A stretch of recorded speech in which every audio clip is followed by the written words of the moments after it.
ગઈકાલે આપણે જોયું હતું કે નેશનલ હેરાલ્ડ કેસને લઈ આખા દેશમાં કોંગ્રેસ દ્વારા વિરોધ પ્રદર્શન કરવામાં આવ્યું અને આજે ભારતીય જનતા પાર્ટીએ એનો જવાબ આપ્યો હતો. ઠીક ઠેકાણે નેશનલ હેરાલ્ડના પૂતળા બાળવામાં આવ્યા અને વિરોધ કરવામાં આવ્યો હતો. પણ ખબર આ નથી, આજે ખબરની અંદરની ખબર તમને બતાવવી છે. કારણ કે વડોદરામાં જ્યારે આ વિરોધ થઈ રહ્યો હતો ત્યારના આ તમે દ્રશ્યો જુઓ. નેશનલ હેરાલ્ડનું પૂતળું બનાવવામાં આવ્યું છે. વડોદરા યુવા ભાજપના પ્રમુખ છે, એમના હાથમાં પૂતળું છે અને એ પૂતળું લઈ અને લોકો ટપલી દાવ કરી રહ્યા છે. પણ એવું લાગી રહ્યું છે કે ટપલી દાવ આ પૂતળા ઉપર નહીં પણ ભારતીય જનતા પાર્ટીના યુવા પ્રમુખ પર કરી રહ્યા છે. કૃણાલ મારી સાથે જોડાયા છે. કૃણાલના વિરોધ પ્રદર્શનમાં એવા તો કયા કયા લોકો હતા, કોણ કોણ હતા કે જેમને યુવા ભાજપ પ્રમુખ સાથે કંઈ જૂનું વેર અથવા તો કોઈ જૂની અંટસ હતી કે પૂતળાના બદલે યુવા ભાજપ પ્રમુખ પર જ ટપલી દાવ ચાલુ કરી દીધો?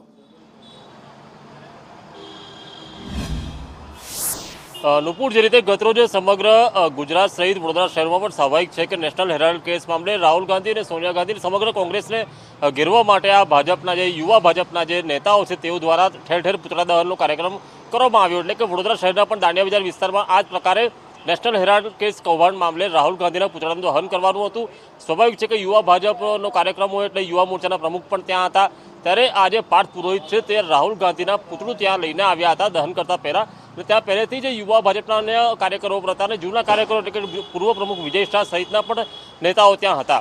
હવે ત્યાં ટપલી દાવ કરવાનો હતો પૂતળા પર, પરંતુ થઈ ગયો પાર્થ પુરોહિત પર. હવે આ એક ઘટના છે કે પછી ઘણા સમયથી હવે જે આ લોબી ચેન્જ થઈ રહી છે, ધીમે ધીમે લોબી બદલાઈ રહી છે, ત્યારે આ પાર્થ પુરોહિત સામે છુપો રોષ છે તે બહાર આવ્યો છે.